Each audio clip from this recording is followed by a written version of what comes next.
Arkadaşlar, herkesin sabahınız xeyir olsun. Bütün balıqçı qardaşlar, balıq həvəskarları, balıqçı dostlar, hamınızı salamlayıram. Demək, ayın 14-cü günüdür, yarış günüdür. Şəmkirdə yarış keçiriləcək. Mən də dünən axşamdan Şəmkirin başqa bir istiqamətinə gəlmişəm. Gəldik, qəşəng balıq tutmuşuq inşallah. Dart, mənim spinnikimdir, yoldaşlar, mənim spinnikimdir. Balıq düşüb.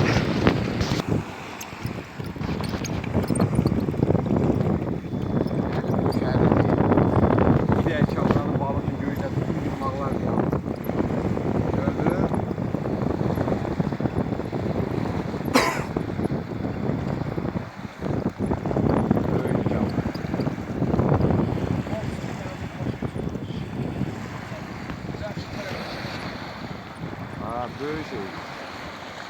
Uy, foto. Tut elini benden, elini verme. Gedəsən.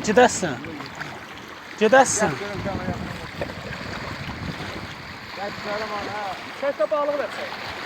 Hala. Gördün qaqandan vardı. Gördün mü qanına vardı? Həptiyi. Çəkə bildin. Çəkirəm ha. Hala.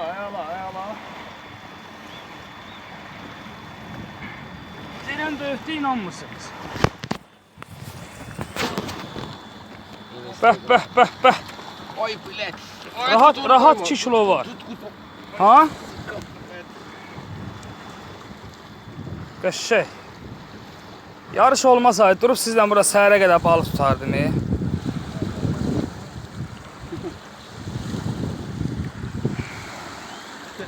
Baxın.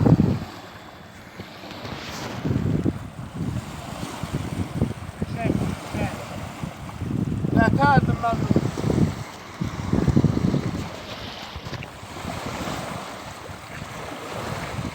Başka bir şey yok. Zaten. Elini bırak. Hem siz başka bir şey yok da. Demək qardaşlar, axşamdan gəlmişdim. Demək bu gün ayın 14-düdür də demək istədiyim. Axşamdan gəlmişdik. Başqa yerə gəlmişdim. Qəşəng balıq tutduq. Gecəni yəni tutdum.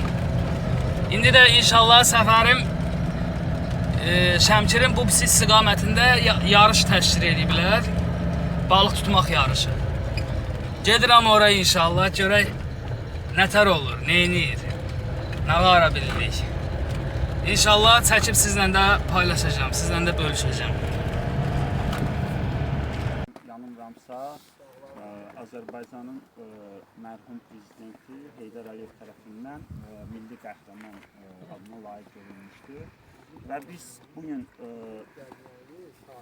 o şəhidin, o qəhrəmanın qarşısında baş əydik, onun ailəsinin qarşısında baş əydik. Çünki özü bilirsiniz, özü ata üçün qız nə qədər şirin olduğunu qızları olanlar bilir. 3 qız evladını qoyub, yəni ki, bu dünyasını qurban verib, ailəsini qurban verib, bizim gələcəyimiz, bizim torpaqlar üçün azadlığı uğrunda. Biz bu... Arkadaşlar, yarışdayıq. Obşum, 54 dənə yarışçı var kişi. Balıq yarışçılar, yəni hərəsi bir tərəfdədir. Hamısı nəzarət altındadır. Tərslikdən balıq tuta bilmirəm. Heç nə çıxmır tərslikdən. Heyf deyil öz yeri.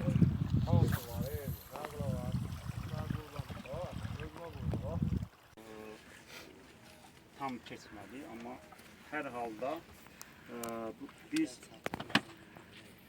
yarışın əvvəlində və bir ay olar da, bir ay olmasa da 15-20 gündür yarışın qaydaları haqqında danışmışıq və yarışı başlamamışdan əlavə qaydalar kimin üçündür?